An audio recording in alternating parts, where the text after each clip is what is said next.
Hello friends, எல்லோரும் எப்படி இருக்கீங்க? டுடே வீடியோ என்னென்னு பார்க்கலாமா? Weight loss series day 47.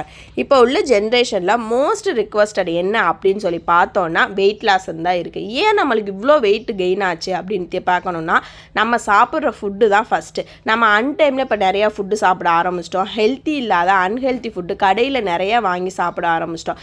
என்ன தான் நம்ம வீட்டில் சாப்பிட்றதோட கடையில் சாப்பிட்ற ஃபுட்டில் வந்து ஆயில் நிறையா இருக்கும். அவங்க என்னென்ன பொருள் யூஸ் பண்ணுவாங்கன்னு தெரியாது. அப்போ அது நம்ம வெயிட் கெயினுக்கு ரொம்பவே யூஸ்ஃபுல்லாக இருக்குன்னு தான் நான் சொல்லுவேன். அதுக்கப்புறம் நம்மளுடைய பிசிஓடி, தைராய்டு, இர்ரெகுலர் பீரியட்ஸ், கேர்ள்ஸாக இருந்தால் இவங்களுக்கு இந்த மாதிரி ப்ராப்ளம்ஸ்லாம் இருக்கும். ஸோ அவங்களுக்கு அதனால் வெயிட் கெயினா இது எல்லாமே சரி பண்ணி நானும் வெயிட் லாஸ் பண்ணணும் அப்படின்னா என் சேனலை ஃபாலோ பண்ணி சப்ஸ்கிரைப் பண்ணிக்கோங்க. டெய்லி சூப்பர் டிப்ஸோடு நான் வீடியோஸ் போட்டுட்ருக்கேன். இந்த மாதிரி ஃபுட்டு நீங்கள் ஃபாலோ பண்ணிங்க அப்படின்னா உங்கள் உடம்புல இருக்க எல்லா ப்ராப்ளமும் சால்வ் ஆகி நீங்கள் வெயிட்டும் லாஸ் ஆகிடலாம். அதுக்காக வெயிட் லாஸ்ன்னு ஸ்டார்ட் பண்ணிவிட்டு 1 வீக் 1 மந்தில் ஸ்டாப் பண்ணணும் அப்படின்னு நினச்சிங்கன்னா கண்டிப்பாக வெயிட் லாஸே ஆகாது. ஒரு 3 months 4 months உங்களுக்கான ஒரு கொஞ்சம் டைம் ஸ்பெண்ட் பண்ணுங்க. உங்கள் ஹெல்த்தில் வந்து ஒரு கான்சன்ட்ரேஷன் வச்சு நீங்கள் ஹெல்த்தியாக சாப்பிட்டு பாருங்கள். உங்கள் உடம்புல இருக்க எல்லா ப்ராப்ளமும் சூப்பராக சரியாகி உங்கள் வெயிட்டும் லாஸ் ஆகும். உடனே வெயிட் லாஸ் பண்ணணும்னா வெயிட் லாஸ் ஆகும். இந்த ஏதாவது ட்ரிங்க்கு அந்த மாதிரி குடிச்சிங்கன்னா உடனே வெயிட் லாஸ் ஆகும். ஆனால் உங்கள் உடம்புல இருக்க எந்த ப்ராப்ளமும் சரியாகாது. திருப்பி உங்களுக்கு நெக்ஸ்ட் வெயிட் கெயின் ஆயிரும். அப்புறம் உங்கள் உடம்புல இன்னும் எக்ஸ்ட்ரா ப்ராப்ளம்ஸ் தான் வரும். ஸோ அந்த மாதிரி தப்பு யாருமே பண்ணவே பண்ணாதீங்க.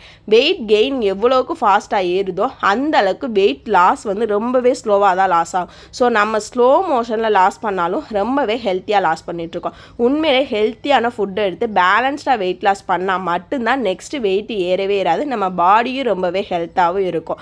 இன்றைக்கி என்னுடைய மார்னிங் பிரேக்ஃபாஸ்ட் சூப்பராக ஃபில் அண்ட் ஃபுல்லாக முடிச்சாச்சு. மிட் மார்னிங்கில் உங்களுக்கு ஸ்நாக்ஸ் தேவைப்படுது, கிரேவிங்ஸ் வேணும் அப்படி இருக்குது அப்படின்னா இந்த மாதிரி சீட்ஸ் ஃப்ரை பண்ணி வச்சுக்கோங்க. இல்லைனா நட்ஸு சாப்பிடுங்க. கிரேவிங்ஸும் கண்ட்ரோல் ஆகும். உங்கள் வெயிட் லாஸ்க்கு நல்லாவே ஹெல்ப்ஃபுல்லாக இருக்கும். உங்கள் உடம்புக்கு ரொம்பவே ஹெல்த்து. நம்ம சாப்பிட்ற ஃபுட்டு நீங்கள் பார்த்தீங்க அப்படின்னாலே பிளேட்டில் சூப்பராக கலர்ஃபுல்லாகவும் இருக்கும், ரொம்ப ஹெல்த்தியாகவும் இருக்கும். இதை சாப்பிடும்போதே நம்மளுக்கு நெக்ஸ்ட்டு கிரேவிங்ஸ் உண்மையிலே இருக்கவே இருக்காது. அது மேலே கிரேவிங்ஸ் வந்தாலும் நம்ம ஃப்ரூட்ஸு நட்ஸு சாப்பிடும்போது கிரேவிங்ஸ் எல்லாமே நல்லா கம்மியாயிடும். நீங்கள் வந்து தண்ணியுமே நிறையா குடிங்க. நான் இத்தனை வரைக்கும் வீடியோஸில் தண்ணி குடிக்கிறத சொல்லவே மறந்துட்டேன். ஒரு நாளைக்கு 2.5 லிட்டர் கன்ஃபார்ம் குடிச்சே ஆகணும். 2.5லேருந்து 3 லிட்டருக்கு அதுக்கு மேலே நீங்கள் எவ்வளோ குடித்தாலும் உங்களுடைய விருப்பம். ஆனால் ஒரு 2.5 லிட்டருக்கு கம்மியாக மட்டும் தண்ணி குடிக்காதீங்க. தண்ணி எவ்வளோக்கு எவ்வளோ குடிக்கிறீங்களோ அவ்வளோக்கு அவ்வளோ உங்கள் ஸ்கின்னு நல்லா க்ளோ கொடுக்கும். வெயிட் லாஸ்க்கு நல்லாவே ஹெல்ப்ஃபுல்லாக இருக்கும். நிறையா பேர் வந்து வெயிட் லாஸ் பண்ணும்போது ஸ்கின்னுலாம் இதாயிரும், ஹேர் ஃபால் ஆகும் அப்படின்னு நிறையா ஃபீல் பண்ணுறீங்க. அதெல்லாம் தண்ணி குடிக்காத காரணம். நீங்கள் எவ்வளோக்கு எவ்வளோ தண்ணி எடுத்துகிட்டு இருக்கீங்களோ அந்த அளவுக்கு உங்களுக்கு சூப்பராக வெயிட் லாஸ் ஹாப்பியாக போகும். என்னுடைய ஈவினிங் டைமில் நான் பிளாக் காஃபி தான் எடுத்துகிட்டேன். உங்களுக்கு பிளாக் காஃபி குடிக்க வெறும் காஃபியாக பிடிக்கல, அதில் சுக்கு நச்சு போட்டு குடிச்சு பாருங்கள். டேஸ்ட்டு சூப்பராக இருக்குது. நம்ம உடம்புக்கு ரொம்பவே நல்லா வரட்டிருமல் சளியில் இருந்தாலுமே நல்லா சரி பண்ணி கொடுக்கும். ஒயிட் சுகர் மட்டும் டோட்டலாக அவாய்ட் பண்ணி நீங்கள் எது வேணாலும் ஆட் பண்ணிக்கலாம். ஈவினிங் ஆர் மார்னிங் டைம் உங்களுக்கு எந்த டைம் கிடைக்குதோ அந்த நேரம் கொஞ்சம் நேரம் வாக் பண்ணிடுங்க. கொஞ்சம் நேரம்னா ஒரு 2 நிமிஷம் 3 நிமிஷம் இல்லை, ஒரு 5000 ஸ்டெப்ஸ் 10,000 ஸ்டெப்ஸ் வந்து கண்டிப்பாக வாக் பண்ணணும். அப்படி பண்ணிங்கன்னா மட்டும்தான் உங்கள் வெயிட் லாஸும் நல்லாவே ஹெல்ப்ஃபுல்லாக இருக்கும். உங்கள் உடம்பு ரொம்பவே ரிலாக்ஸாக இருக்கும். உங்கள் மைண்டும் ரிலாக்ஸாக இருக்கும். உங்கள் பாடியில் இருக்க குட்டி குட்டி ப்ராப்ளம்ஸ் எல்லாமே வாக்கிங்லேயே சரியாயிடும். என்னுடைய நைட்டு டின்னர் வந்து 7 to 8 o'clock முடிச்சுக்கணும். சூப்பராக நீங்கள் டேஸ்ட்டாக சாப்பிடுது. ஒரு ஆரஞ்சு எடுத்துக்கிட்டு இது வந்து ஒரு சாதாரண ஏர் ஃப்ரையர்லாம் இல்லை, தவாவில் பண்ண கட்லெட் தான். இது வந்து எங்கள் வீட்டில் வாழைப்பூ வடை கேட்டாங்க.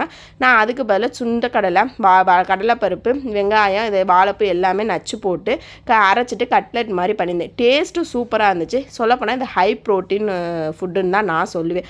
அந்த அளவுக்கு டேஸ்ட் வைஸ் செம்மையாக இருந்துச்சு. கொஞ்சம் கூட இதில் ஆயிலே இல்லவே இல்லை. ஆனால் டேஸ்ட்டு சூப்பராக இருந்துச்சு. இந்த மாதிரி டேஸ்ட்டாக சாப்பிட்டு தான் நம்ம வெயிட் லாஸ் பண்ணிகிட்ருக்கோம். இதோடைய ரெசிபி வேணால் சொல்லுங்கள், நான் உங்களுக்கு ஷேர் பண்ணுறேன். நைட்டில் நல்லா ஃபில்லிங்காகவும் இருக்கும். நெக்ஸ்ட் வீடியோவில் பார்க்கலாம். பாய்.